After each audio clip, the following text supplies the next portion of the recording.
사랑하는 여러분 안녕하십니까? 오늘 또 행복한 하루, 건강한 하루, 복 있는 하루가 되시기를 바랍니다. 오늘은 신약 성경 가운데 공동서신의 8번째 책인 유다서를 중심으로 이단 성령이 없는 사람들이라는 제목으로 말씀을 드리도록 하겠습니다. 이 유다서는요, 이 유다서를 쓴 유다가 예수님의 세 번째 동생인 것으로 알려져 있지요. 예수님의 그 동생들에 대한 명단이 마가복음 6장 3절을 보면 나오고 있는데요. 예수님께서 오랜만에 고향에 돌아가셨을 때 거기 있는 사람들이 이렇게 얘기를 합니다. 그 형제들, 이분은 바로 마리아의 아들이 아니냐라고 얘기를 하면서 그 형제들에 대한 얘기를 하는데, 첫째가 야고보, 두 번째가 요셉, 세 번째가 유다, 네 번째가 시몬이라고 그렇게 말을 하고 있어요. 물론 여동생들도 있었다 그렇게 얘기를 합니다. 캐톨릭 같은 경우에는요, 예수님이 뭔 동생들이 있느냐, 성모 마리아는 그 배다른 그런 형제들이었고, 그렇게 해서 성모 마리아는 예수님만 낳고 말았다 이렇게 얘기하는 그런 사람들도 있어요. 그런데 성경에는요, 분명히 뭐라고 말씀을 하고 있냐면 사도행전 1장 14절에 있는 말씀을 보면 예수님께서 이제 부활하고 승천을 하실 때에 그때 그 기도하는 그런 모습들이 보여지는데, 예수님의 어머니 마리아, 그리고 제자들, 그리고 예수님의 아우들과라고는 그런 말씀이 나오고 있어요. 그래서 우리가 어떤 근거를 가지고, 성경적인 근거를 가지고 이야기를 해야지, 성경적인 근거가 없이 자기들이 만드는 어떤 교리를 얘기하면 상당한 오류에 빠질 수 있다라고 하는 것을 우리는 보게 되어집니다. 이 유다라고 하는 그런 사람은요, 원래 예수님의 그 부활, 그리고 승천, 성령 체험이 있기 전까지는 예수님을 주님으로 고백하지 않았던 사람이에요. 그런데 예수님께서 부활하시고 또 승천하시는 모습도 보았지요. 그리고 이제 그 오순절 마가다락방에서 기도하다가 그렇게 성령에 충만한 체험을 했지 않습니까? 그러면서 이 유다는 자기 자신을 가리켜서 예수 그리스도의 종, 그리고 야고보의 그 형제인 유다는 이렇게 자기를 소개하고 있는 것을 볼 수가 있습니다. 그러니까 신앙은요, 확실한 체험이 있어야 거기에 고백도 바른 고백이 나오는 것이다 이렇게 볼 수가 있죠. 그러지 않았으면 이 유다는 여전히 예수님은 자기의 육신적인 형으로만 그렇게 알았을 거 아니겠습니까? 그런데 그분이 바로 그리스도 메시아라고 하는 사실에 대해서 고백을 하면서 이런 얘기를 하고 있죠. 선택하심을 받고 하나님의 사랑 안에서 그리스도 예수를 위하여 보호하심을 받은 형제들에게 내가 편지를 하는데 은혜와 평강과 긍휼이 너희 가운데 있기를 원한다라고 그렇게 말씀하고 있습니다. 그러니까 이제 이 유다는요, 자기와 함께 있는 그러한 사람들, 교회 안에 속해 있는 그러한 사람들이 누구냐 그랬을 때 하나님의 택함을 받은 사람들이고 하나님의 사랑을 받는 사람들이고 예수 그리스도 안에서 보호받는 사람들이다라고 하는 고백을 하고 있지요. 이 편지를 받는 사람들은 누구냐 그러면 바로 유대인들을 중심으로 한 교회 공동체라고 하는 것을 우리가 알 수가 있는데요. 왜 그러냐고 하면 이 유다서는 전체가 25절밖에 되지 않는 짧은 성경이지만 이 내용 가운데 성경의 창세기부터 시작을 해서 예수 그리스도의 재림까지, 그리고 그 이후에 이루어질 하나님의 영광된 나라 앞에 우리가 서야 될 그러한 모습까지를 전부를 말씀하고 있어요. 그러니까 유다는 성경 전체에 대해서 거의 그 내용들을 아주 잘 알고 있는 매우 지성적인 사람이었다라고 하는 것도 우리가 알 수 있는 것이죠. 원래는 이 유다가요, 예수 그리스도께서 주신 그 구원에 대해서, 일반적인 구원 그렇게 얘기를 하고 있는데 구원의 전체적인 내용에 대해서 이렇게 편지를 하려고 했어요. 이 공동체에 그렇게 편지를 하려고 했는데 갑자기 이 짧은 서신을 이렇게 쓰게 된 그 이유는 뭐냐 그러면, 그 사람들이 바로 거짓 선자고 거짓 사도고 거짓 그리스도들이고 그랬기 때문에 그들이 가만히 그 교회 공동체 안에 들어와서 교회를 혼탁하게 하는 그러한 모습들을 보면서, 그래서 급히 이 편지를 쓰게 되어지는데, 이 편지를 쓰면서 뭐라고 말씀을 하냐면요, 믿음의 선한 싸움을 싸워야 된다, 믿음의 싸움을 싸워야 된다 라고 하는 얘기를 하는 거예요. 왜냐하면 이들이 들어와가지고 뭘 하느냐 그러면 하나님의 사랑을 자기들의 어떤 인생의 쾌락으로 바꿔버립니다. 그리고 또 하나는 우리의 구주 되신 예수 그리스도, 우리가 이 천지의 대주제이신 이 세상 모든 만물을 운영하고 계시고 그 모든 것들을 통치하고 계시는 예수 그리스도를 부인하는 그러한 짓들을 하고 있었기 때문에 그들에 대해서 믿음의 담대함을 가지고 그들과 싸워야 된다라고 하는 내용을 말하기 위해서 이 편지를 썼다, 그렇게 말씀하고 있죠. 여러분, 오늘날도 역시 마찬가지입니다. 우리 이단들 가운데 그런 거 있잖아요. 어떤 그런 예수 그리스도의 주되심을 부인을 하면서 또 다른 그리스도가 있고 그가 바로 오늘날 이단의 교주다, 이렇게 얘기하는 사람도 있고요. 또 영혼은 이미 구원을 받았으니 육체로 살아가는 그러한 모든 날들에 어떤 그냥 돈만 잔뜩 모아갖고 쾌락을 즐기면 그것으로 족하다라고 얘기하는 그러한 사람도 있고 그러거든요. 이게 그런 모습들이 언제부터 있었느냐 그러면 바로 초대교회 처음 이단들에서부터 보여진 모습이었다라고 하는 것을 우리는 알 수가 있습니다. 이들은 뭐와 같은 사람들이냐 그러면 성경에서 이 유다가 성경 전체를 관통해 가면서 얘기를 하는데 맨 처음에 뭐라고 얘기를 하냐면 이 사람들은 애굽에서부터 구원을 받아서 광야에서 멸망당한 사람들과 같다, 이렇게 얘기를 하고 있어요. 이 이야기는 적어도 출애굽기 1장에서부터요 민수기 14장까지의 내용을 알아야만 이해가 될 수 있는 그러한 부분이죠. 이스라엘 백성들이 430년 종살이를 하다가 이 6월절이 되었을 때, 출애굽기 12장을 보면 6월절이 되었을 때 어린 양의 피를 문설 위에 바르고 죽음의 사자가 그들을 넘어가면서 그들이 애굽에서부터 벗어나게 되어졌습니다. 종살이하던 곳에서 벗어나서 홍해를 건너서 광야로 나와서 하나님께서 그들 가운데 여호와 라파 되시는 하나님, 여호와 니시 되시는 하나님으로 그들을 계속 만나주시면서 만나와 메추라기를 통해서 그들을 먹여주시고 반석에 생수가 터져서 그들이 목마르지 않도록 그렇게 만들어 주셨죠. 그래서 그들이 어디에 도착을 했습니까? 출애굽기 19장을 보면 시내산에 도착을 했거든요. 거기에서 하나님께서 너희는 내 백성이다라고 말씀하시면서 너희로 하여금 제사장 나라가 되게 하겠다, 이렇게 말씀을 하시거든요. 그래서 이스라엘 백성들이 그들과 함께 언약을 맺습니다. 그 언약을 우리는 언약, 그래서 구약, 그렇게 얘기를 하지요. 예수 그리스도의 십자가를 통해서 이루어진 언약을 우리는 새 언약, 신약, 그렇게 말하고 있잖아요.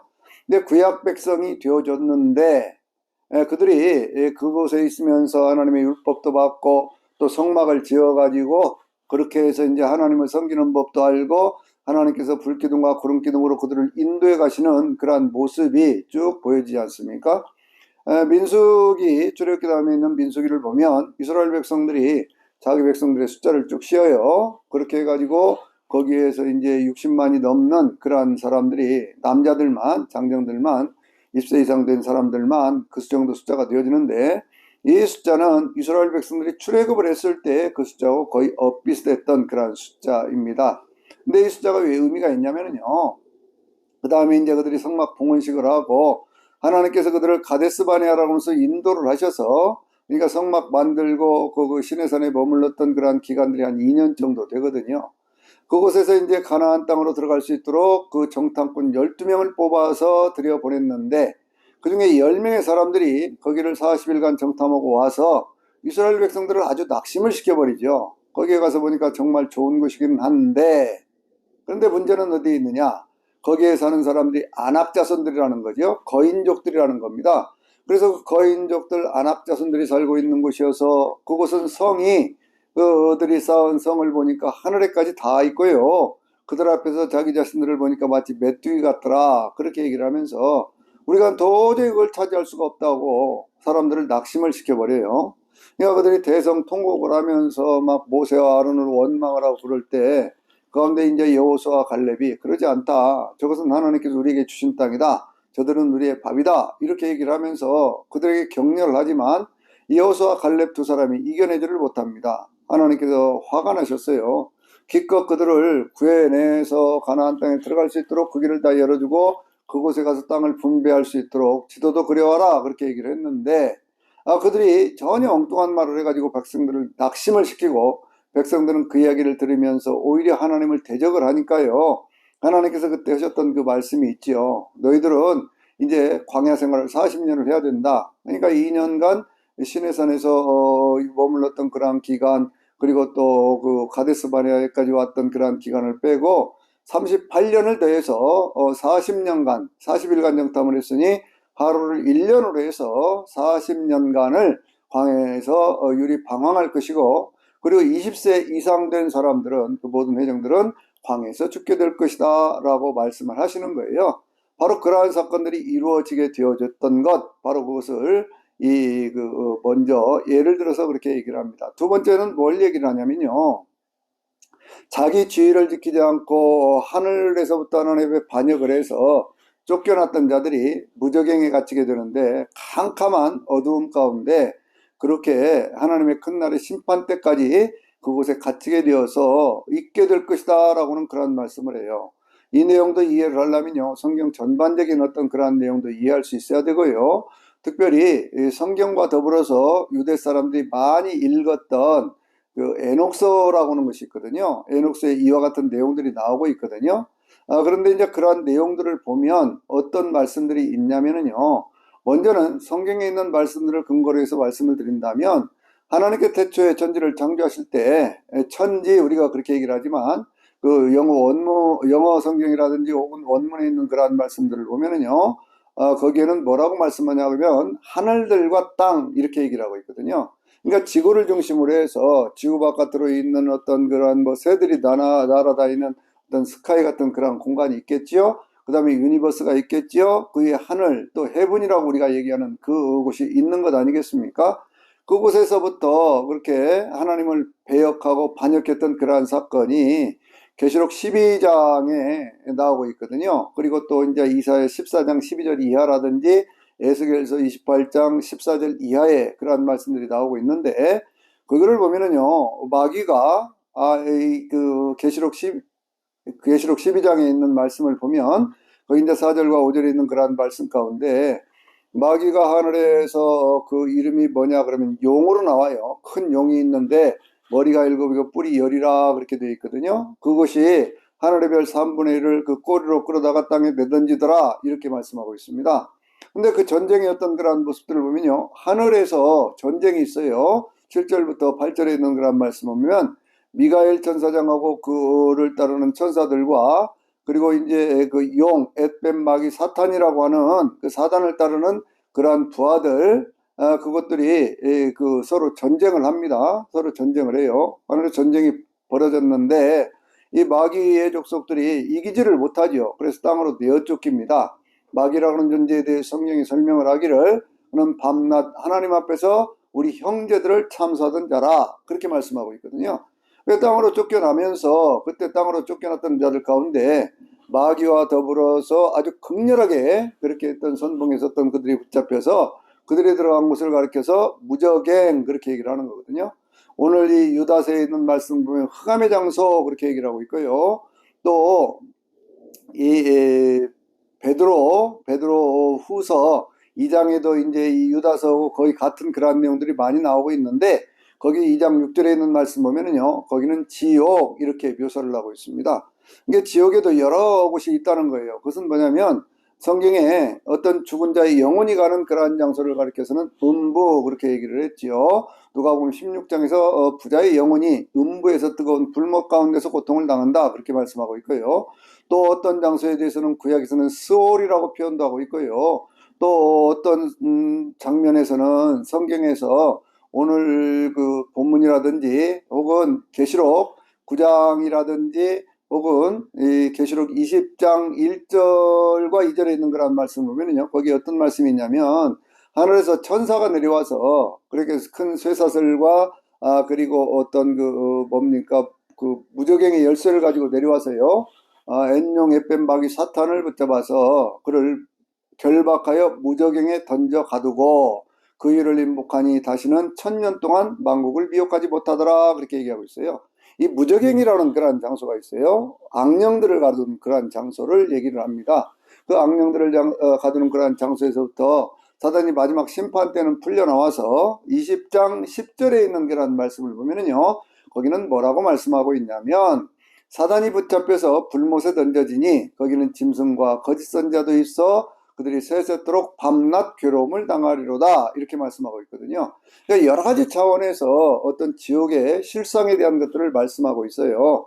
그러니까 이제 그 군대 귀신 들렸던 그러한 사람 안에 들어가 있던 그 귀신들이 뭐라고 얘기합니까? 예수님 앞에 우리를 무저갱에 들어가지 않게 하시고 저 그 돼지떼 속에 들어가게 하소서 그래가지고 거의 한 2,000마리쯤 되는 돼지떼가 물속으로 내달아가지고 그렇게 해서 몰살을 당하는 그러한 모습도 성경에 나오고 있지 않습니까? 그러니까 하나님께서 어떤 죽은 자, 하나님을 믿지 않고 배도한 어떤 그러한 인간들의 영혼, 그것을 가두는 그러한 장소가 음부가 있다고 하면 하나님을 적극적으로 반대하고 적극적으로 대적했던 그러한 것들이 가두어지는 장소가 무저갱이고요.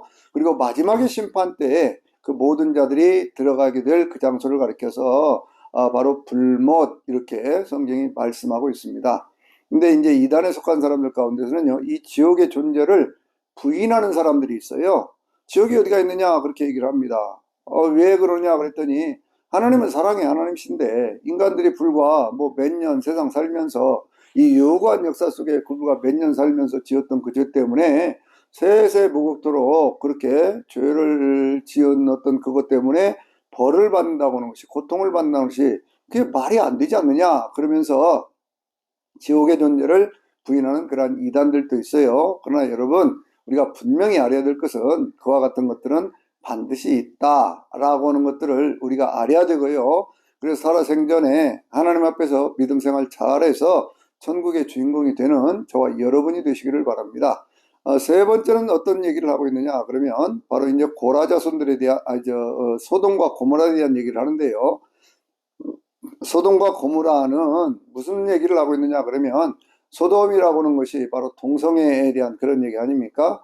그러니까 이제 이 이야기는 어디에 있어요? 창세기 18장과 19장에 있는 그런 말씀인데 우리가 잘 아는 이 아브라함이 하나님 앞에 기도하면서 의인 10사람만 있어도 그들을 멸하시겠습니까? 라고 하는 의인 10사람에 대한 기도가 18장에 나오고 있고요. 19장에서는 그들 가운데 소돔과 고모라 그들이 부르짖는 그 악한 소리 때문에 하나님께서 와서 직접 현장을 확인을 했더니 거기에 들어갔던 천사들까지 강간하려고 달려드는 그러한 그 악한 사람들을 보면서 그것을 불로 심판해 버려서 그 지역 소돔이라든지 고모라든지 그 주변에 있던 것들이 전부가 불로 태워지는 그러한 심판의 모습을 보여주고 있죠.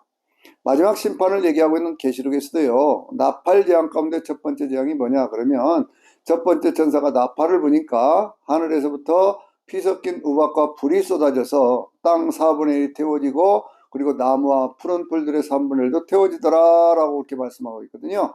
그러니까 이제 모든 어떤 그런 심판, 마지막 심판의 핵심이 되는 것은 뭐냐 그러면 물의 심판이 아니라 풀의 심판이다 이런 걸 할 수가 있는데 그런데 그들을 가리켜서 뭐라고 얘기를 할까요? 그 천사들에 대한 어떤 그런 심판에 대한 그런 말씀을 하면서 그들이 바로 노아의 홍수 때에 있었던 그러한 사람들, 바로 그 전에 있었던 사람들과 같이 그런 악한 일을 했다 그렇게 얘기를 하는데 이것이 바로 에녹 1서에 나오는 바로 그 내용과도 같거든요. 그건 무슨 얘기냐? 에녹 1서에는 어떤 내용들이 나오고 있냐면요. 이런 내용들이 나오고 있어요. 그 창세기 6장을 보면 거기에 어떤 말씀이 있습니까? 창세기 6장에 보면 하나님의 아들들이 사람의 딸들의 아름다움에 취해서 그들을 아내로 맞이했다라고 하는 그런 말씀이 있죠. 그래서 안악자손들 거인족들이 태어나게 되었다 그렇게 말씀을 하고 있거든요. 이제 그것이 뭐냐 그러면 성적인 타락이다 이렇게 보고 있는 거예요. 그런데 그 내용이 우리 성경에는 그것이 기록되어 있지 않지만 에녹서에 있는 것인데 그러한 내용들을 이렇게 이야기해서 그렇게 표현하고 있는 것 이렇게 이해를 하시면 됩니다. 그러나 우리는 기본적으로 어떻게 이해를 해야 되느냐 그러면 우리가 가지고 있는 히브리 성경에 속해 있는 39권의 성경에 있는 말씀들을 중심으로 또 신약 성경 27권에 있는 말씀들을 중심으로 해서 사단들의 어떤 그런 타락과 그 이후에 이루어졌던 일들 그들에 대한 심판 그리고 그 이후에도 계속 있게 될 마지막 심판 때까지 내용은 성경을 통해서 이해하는 것이 가장 중요하다고 하는 것이죠. 오늘날도 가끔 보면은요, 어떤 분들이 그냥 성경이 아닌 다른 외경이라든지 다른 곳에 있는 것들을 인용을 해서 마치 사실인 것처럼 그렇게 얘기를 하지만 성경이 우리 신앙의 표준서지요. 그걸 우리는 늘 기억을 해야 됩니다. 또 그 다음에 있는 그런 말씀들을 보면 이 사람들은 어떤 사람들이냐 그랬더니요. 하나님의 영광을 세귑거리로 바꾸고 정욕의 어떤 그런 대상으로 바꾸고요. 하나님이 사랑하신다 그러니까 하나님의 사랑받아서 영원 구원 받았으니 육신으로는 아무렇게 살아도 된다 그러고 그 예수 그리스도를 부인하는 그러한 일들을 하거든요. 여기에 대해 세 가지 또 예를 듭니다. 하나는 누구의 예를 드느냐 그러면 가인의 예를 들어요. 가인은 어떤 사람일까요? 가인은 바로 창세기 4장에 나오는 자기 동생이었던 아벨을 때려 죽였던 바로 그러한 악한 자지요. 하나님 앞에 예배를 실패를 하면서 그렇게 해가지고 자기 동생에 대한 그 미움으로 그것을 몰아가지고 자기 동생을 죽인 인류 최초의 살인자였던 가인의 길을 걸어간 사람들이다 그렇게 얘기를 하고요. 또 하나는 누구 얘기를 하느냐 그러면 발람에 대한 얘기를 하고 있는데요. 이 발람에 대한 얘기는 어디에 있느냐 그러면 민수기 22장에서부터 25장까지 쭉 있는 말씀들을 보면 이제 이스라엘 백성들이 이 가나안 땅으로 들어가기 바로 전에 모압과 암몬 사이에 있는 경계선상에 그들이 가 있게 되었습니다. 모압 왕이었던 발락이요.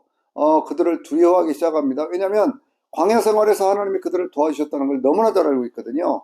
그래서 이걸 어떻게 해야 되지? 라고 생각을 하다가 저쪽 메소포타미아 지역에 있는 그러니까 구 바벨론 지역에 있는 거짓 선자 발람을 초청을 해서 그렇게 많은 재물을 주면서 그렇게 얘기를 하는 거예요. 뭐라고 얘기를 하냐면 당신에게 돈을 많이 줄 테니까 당신이 이스라엘 백성들을 좀 저주를 해줘라. 당신이 축복하는 자는 축복을 받고 당신이 저주하는 자는 저주를 받을 것을 우리가 안다. 그렇게 얘기를 하거든요. 그러니까 그렇게 얘기를 하니까 이 발람이 그 재물에 혹해가지고요. 해서는 안 될 짓을 하게 되어지는 겁니다. 그래가지고 이제 그 길을 하나님께서 허락하지 않으니까 자꾸 여러 번 저러니까 가기는 가되 하나님이 하시는 말씀만 해야 된다. 그렇게 얘기를 하는데 중간에 오다가 이 태우고 오던 나귀가 자꾸 담벼락 쪽으로 부딪히니까요.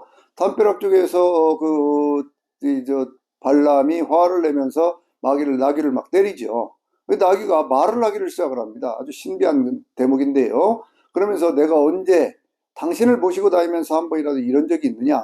한 번도 그런 적이 없는데 당신 똑바로 정신 차리고 봐라. 그러니까 앞에 하나님의 사자가 칼을 들고 막고 있는 그런 모습을 봤죠.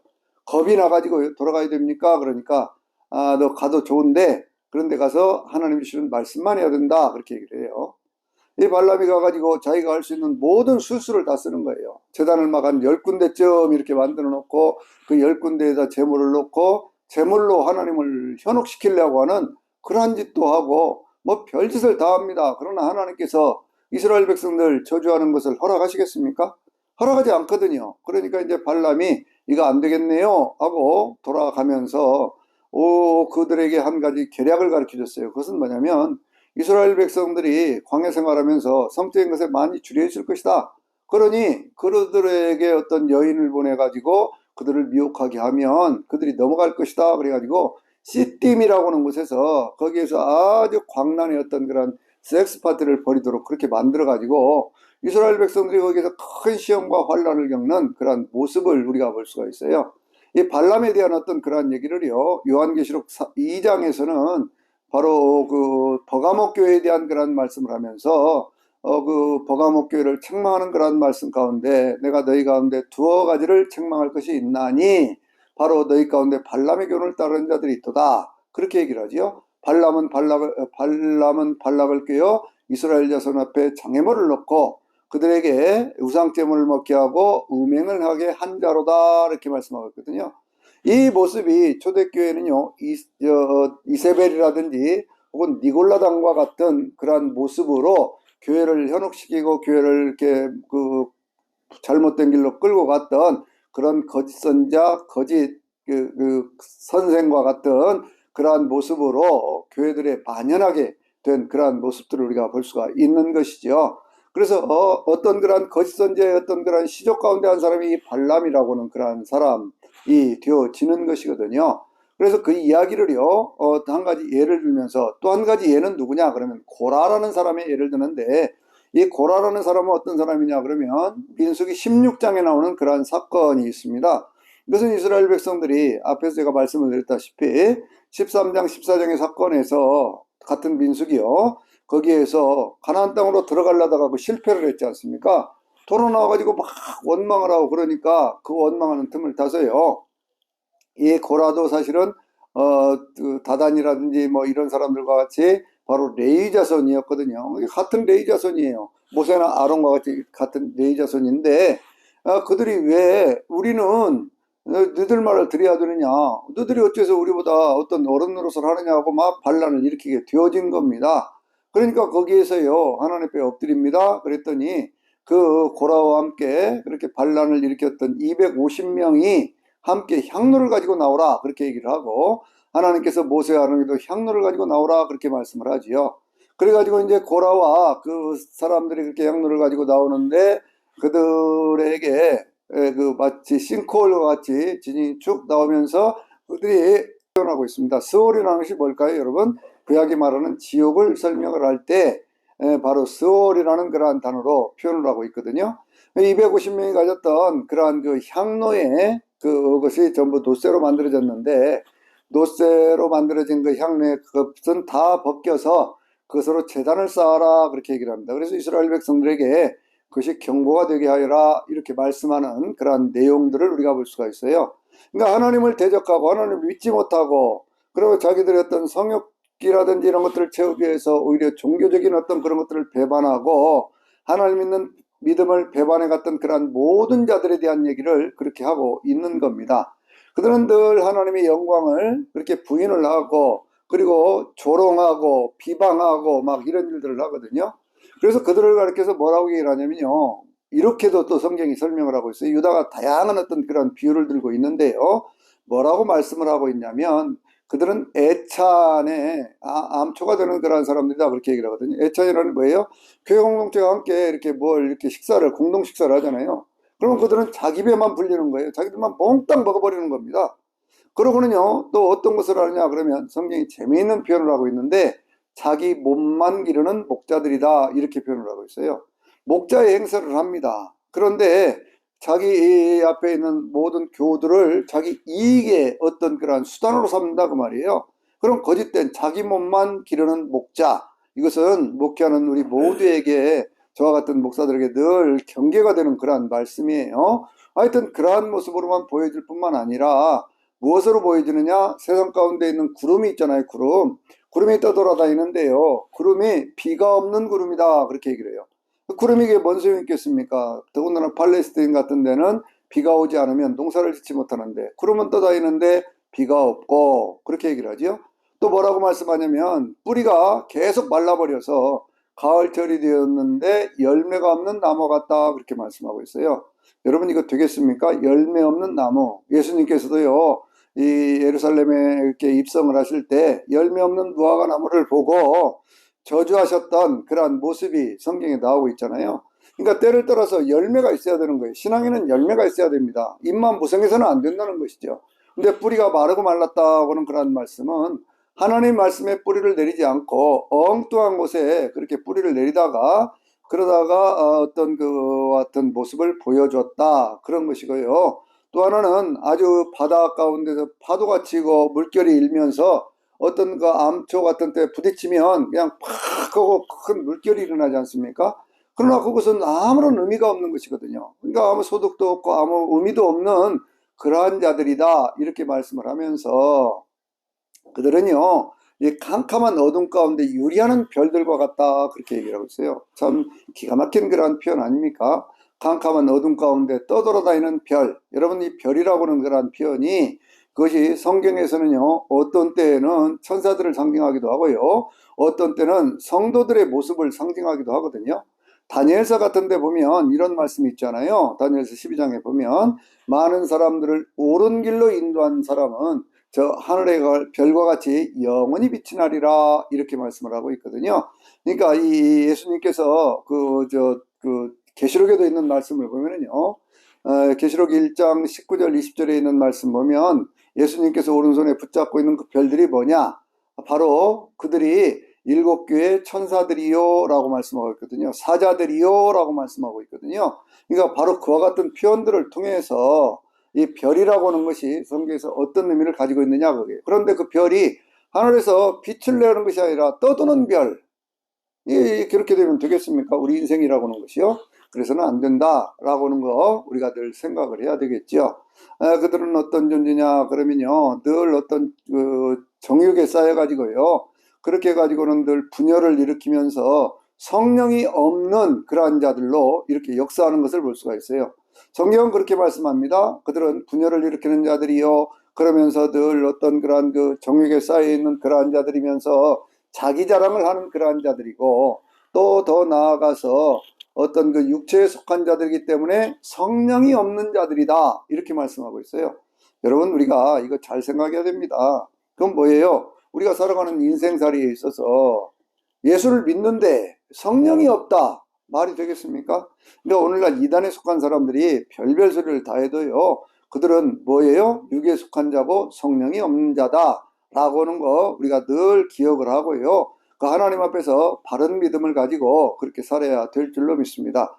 그래서 우리를 어떻게 살으라고 이렇게 요한사도는 그렇게 유다는 뭐라고 말씀하고 있느냐, 이렇게 얘기를 하고 있어요. 우리의 삶에 사도들이 가르쳐준 그러한 가르침을 마음에 새겨야 된다는 것이죠. 그 가르침을 새긴다고 하는 것은 뭐예요? 우리를 믿음 안에서 우리를 건축해 가야 된다, 그렇게 말씀하고 있어요. 뭐 안에서요? 믿음 안에서. 이게 믿음이라고 하는 든든한, 주님께서 이 주춧돌 같은 그 믿음, 바로 견고한 믿음, 하나님의 말씀을 듣고 그 말씀 위에 집을 짓는 사람은 반석에 집을 지은 것 같다고 말씀하신 바로 산돌이신 예수 그리스도, 바로 그분과 연결되어진 모든 만물을 충만하게 하시는 그 주님의 그 은혜 속에 우리가 우리의 인생을 건축해 가야 된다는 것이죠. 그래서 그런 사람들은 어떻게 합니까? 성령 안에서 기도하는 사람들이에요. 우리가 기도를 할 때 육정으로 기도하는 것이 아닙니다. 우리의 기도는 늘 성령 안에서 성령님의 인도하심을 받아서 하나님 앞에 기도하는 사람들이고요, 더 나아가서 하나님의 사랑 안에서 그리스도 예수의 날까지 우리가 우리 자신을 잘 지켜갈 수 있는 그런 사람들이 되어져야 됩니다. 왜냐하면 주님은 반드시 재림하시기 때문에 그런 거예요. 여러분, 이 유다서가 놀라운 것은 뭐냐면요, 어디까지를 얘기를 하고 있느냐 그러면 예수 그리스도의 재림과 더불어서 예수 그리스도 앞에 우리가 쓰게 될 그러한 모습까지를 얘기하고 있거든요. 주님 앞에 우리가 설 때 어떤 모습으로 서게 할 것이냐 그럴 때 흠이 없는 모습으로 그렇게 말씀하고 있어요.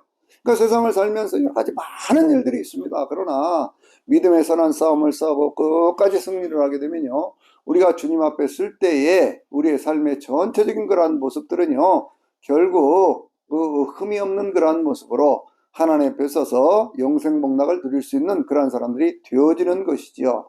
그래서 이 유다는요, 늘 하나님 앞에 영광을 돌려야 된다라고는 그런 말씀을 하면서요, 하나님께 영광이 있고 하나님 앞에서 모든 것들이 어떤 그런 하나님의 풍성한 가운데서 그 가운데 권력과 권세도 항상 하나님께 있다라고 말씀하면서 그 모든 것들이 예수 그리스도 안에서 이루어지는 것들이기 때문에 예수 그리스도를 통해서 하나님 앞에 영광이, 또 권세가, 권력이, 이 모든 것들이 하나님 앞에 세세 무궁토록 영원히 있을지어다 라는 말씀으로 마지막 말씀을 아멘이라는 말씀으로 이 말씀을 맺는 것을 볼 수가 있어요. 성경은 전체적으로 보면 유다서는요, 그냥 읽으면 몇 분 안에 읽을 수 있는 그러한 내용들이에요. 그런데 그 안에 담고 있는 어떤 심오한 어떤 진리라든지 이런 것들은요, 성경 전체, 또 유대 문헌 속에서 그들의 어떤 그러한 것으로 그 경건한 서적으로 알려져 있던 에녹서라든지, 그리고 그 한 가지 제가 말씀을 빼먹은 것이 있는데, 그것은 뭐냐면 그 모세승천기라고 하는 것이 있거든요. 모세승천기. 이 모세승천기에 보면 여기 성경 본문에 있는 말씀처럼 미가엘이 그 사탄과 함께 모세의 시체에 대해서 변론하는 그러한 모습들이 있지 않습니까? 이게 모세승천기에 나오는 얘기거든요. 근데 미가엘도 그 사탄을 심하게 책명하지 않고 하나님께서 너를 심판하시기를 원한다 라는 말씀으로 그를 정죄하는 것을 볼 수가 있어요. 그러니까 우리가 이 성경에 있는 이러한 말씀들 보십시오. 미가엘이라는 천사장이 나오죠. 사탄이 나오죠. 또 뭐 어떤 그러한 그 천사들의 타락하는 모습, 그들이 심판하는 그러한 모습들까지 영적인 모든 것들과 그 속에서도 오직 믿음 위에 자기를 건축하고 성령 안에서 기도하고 하나님의 사랑에 머물면서 그리스도 예수의 날에 흠없이 설 수 있도록 그렇게 믿음의 선한 싸움을 싸워라 라고는 이 유다서에 있는 이 교훈의 말씀들을 잘 새기면서 저나 여러분이 주님 오시는 그날까지 항상 예수 그리스도 안에서 성령님과 함께 동행하면서 승리할 수 있는 저나 여러분 되시기를 주의 이름으로 축원합니다. 아멘.